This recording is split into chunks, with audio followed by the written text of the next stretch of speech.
뉴스 속 경제 이슈는 더 쉽고 깊게, 최신 고용 동향은 더 빠르게 전해드리는 고용브리핑 365 시간입니다.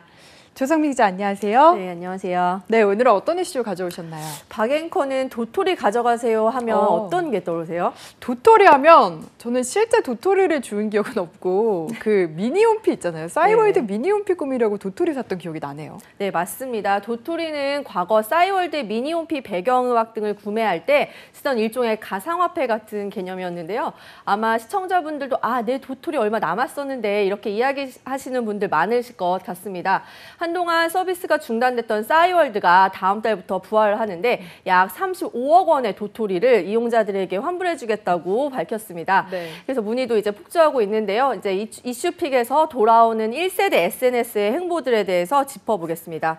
네, 그런데 저희는 이렇게 싸이월드 하니까 그땐 그랬지 이러면서 추억이 막 방울방울 샘솟는데 어린 친구들은 모르는 친구들도 많다고 하더라고요. 네, 여기서 이제 세대의 격차가 드러나게 되는데요. 네. 네, 싸이월드는 지금 이제 젊은 친구들이 생각하시는 인스타그램 같은 형태의 1세대 SNS입니다. 2001년에 출시된 이후에 국민 SNS라는 말까지 들었던 서비스였는데요. 뭐 도토리, 일촌 맺기 그런 신조어도 무궁무진하게 많이 나왔던, 그리고 뭐 개인들의 사진도 170억 장이 저장돼 있고 뭐 5억 3천만 개의 MP3 파일, 1억 5천만 개 동영상, 3,200만 명의 회원을 보유한 그 토종 소셜미디어의 대표 주자였습니다. 하지만 스마트폰이 이제 확산되면서 모바일 시대로 접어들고 이제 외국에서 들어온 페이스북, 뭐 트위터 같은 글로벌 SNS에 밀려서 급속히 쇠락의 길에 접어들었는데요. 그런데 최근 다른 회사에 인수되면서 부활 소식을 알려서 많은 관심이 쏟아지고 있습니다.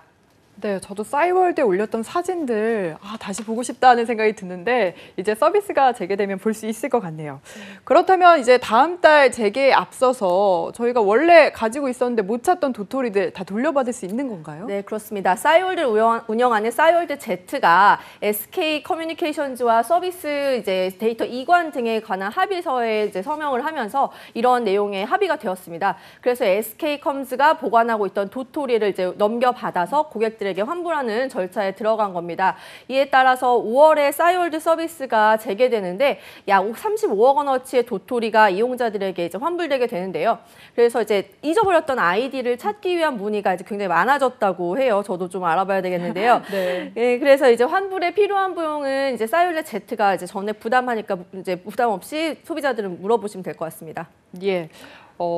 지금 아이디도 찾는다고 하셨고 사실 도토리 받으려고 싸이월드 다시 접속하려는 분들 많으실 것 같은데 마케팅의 일환이 될 수 있고 또 이런 마케팅을 발판으로 앞으로 싸이월드가 어떻게 변화하게 될지도 궁금한데요. 네, 싸이월드 하면 이제 대표적인 서비스가 미니 홈피잖아요. 그래서 다음 달 재개되는 싸이월드에서는 두 가지 버전의 미니 홈피를 만나실 수 있습니다.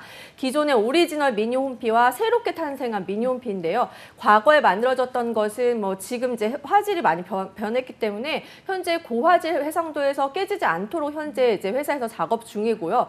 이제 2021년 버전의 미니홈피는 요즘 뭐 AR, VR에서 증강현실 많이 말씀하시잖아요.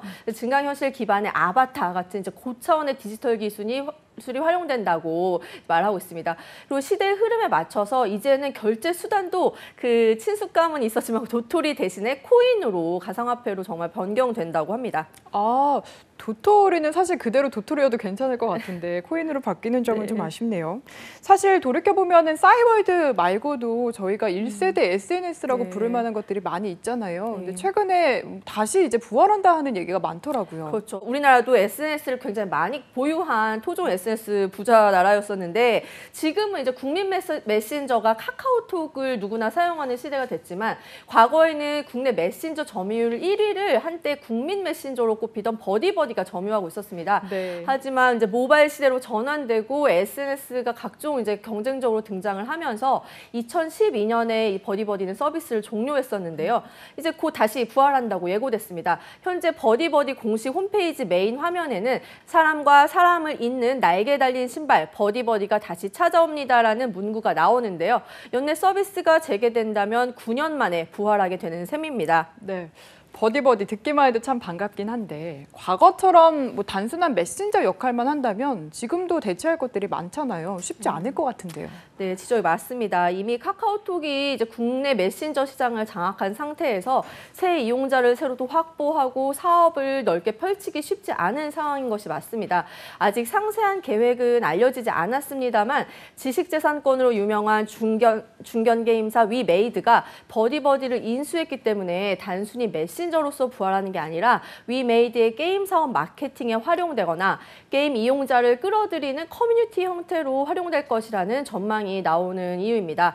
그리고 왠지 싸이월드 버디버디 이야기를 하다 보면은 바로 이 추억의 SNS 한 가지 더 떠오르실 텐데 어떤 게 생각나시나요? 저는 한 가지 말고 여러 개가 떠오르는데 뭐 아이러브 스쿨도 있고요. 세이클럽 저 정말 많이 했습니다. 그 보자기 씌운 아바타 그리고 다모임도 있잖아요. 그럼요. 네, 아이러브스쿨은 1999년 서비스를 시작해서 학교 동문, 동창을 찾아주는 온라인 커뮤니티로 유명했는데요. 초등학교에서 시작해서 대학교까지 추억을 공유했던 친구, 선후배를 찾아주고 또 장학금을 또 모아서 모교에 전달하는 뭐 그런 여러 가지 서비스로 큰 인기를 끌었습니다. 하지만 싸이월드의 이용자들을 뺏기고 내부적으로 이제 경영권 내홍까지 겪으면서 역사 속으로 사라졌습니다. 또 이제 우리 앵커께서도 언급하셨지만 네. 세이클럽도 있었죠. 익명 채팅을 기반으로 해서 당시 즉석 만남, 일명 번개팅이 이제 유행하는 계기가 되기도 했는데요. 현재는 벅스가 서비스를 관리하면서 명맥만 간신히 유지하고 있는 상황입니다. 네, 저는 번개팅은 하지 않았습니다. 네. 이 점 확실히 말씀드리겠고요. 일단 저는 너무나 반갑다, 다시 부활한다 하니까 반가운데 왜 갑자기 2000년대 초중반에 유행했던 이런 서비스가 다시 부활하는 건지 이유도 궁금한데요. 네, 이유가 있습니다. 복고풍을 현대적으로 재해석한 이른바 뉴트로가 요즘 한창 유행이잖아요. 그래서 2000년대 그 감성의 바람이 이제 마케팅에서 새로운 성장 동력으로 자리 잡고 있어서입니다. 업계에서는 이제 주기적으로 반복되는 레트로 열풍은 구매력이 강한 30, 40대의 추억을 노리는 경향이 있다고 분석을 하기도 하는데요. 단순한 화제성으로 그칠지 새로운 성장 동력으로 활용될지 앞으로 어떻게 변신할지에 달려있는 것 같습니다. 네, 말씀하신 대로 뭐 새로운 버전들의 경쟁력이 얼마나 되느냐 이 부분이 중요하긴 하겠지만 현재 시장 상황에서 봤을 때 추억의 SNS들 얼마나 성공을 할 거라고 보십니까? 네, 전문가들은 오히려 코로나19가 촉발한 비대면 사회로의 전환이 이런 SNS 이용률을 높이는 기회가 될 수 있다고 전망합니다. 코로나19 확산으로 대면 만남이 지금 참 어렵잖아요. 그래서 SNS를 통한 관계 맺기가 더욱 활발해졌고 SNS를 하는 시간도 모두 상대적으로 좀 더 길어졌기 때문인데요. 이렇게 이용 시간이 증가하면서 특정 SNS 브랜드의 뭐 페이스북이나 트위터 같은 유명 브랜드에만 쏠리는 현상이 다양한 종류의 SNS 활용으로 그 이용 행태가 변하고 있는 움직임도 추억의 SNS 부활 바람에는 긍정적인 요소가 될 전망입니다. 네, 스마트폰 시대에 대응을 못해서 사라졌던 우리의 추억들 시대에 걸맞는 모습으로 다시 성공적으로 복귀할 수 있을지 주목됩니다. 오늘도 조성미 기자와 함께했습니다. 고맙습니다. 감사합니다. 네, 지금까지 고용브리핑 365였습니다.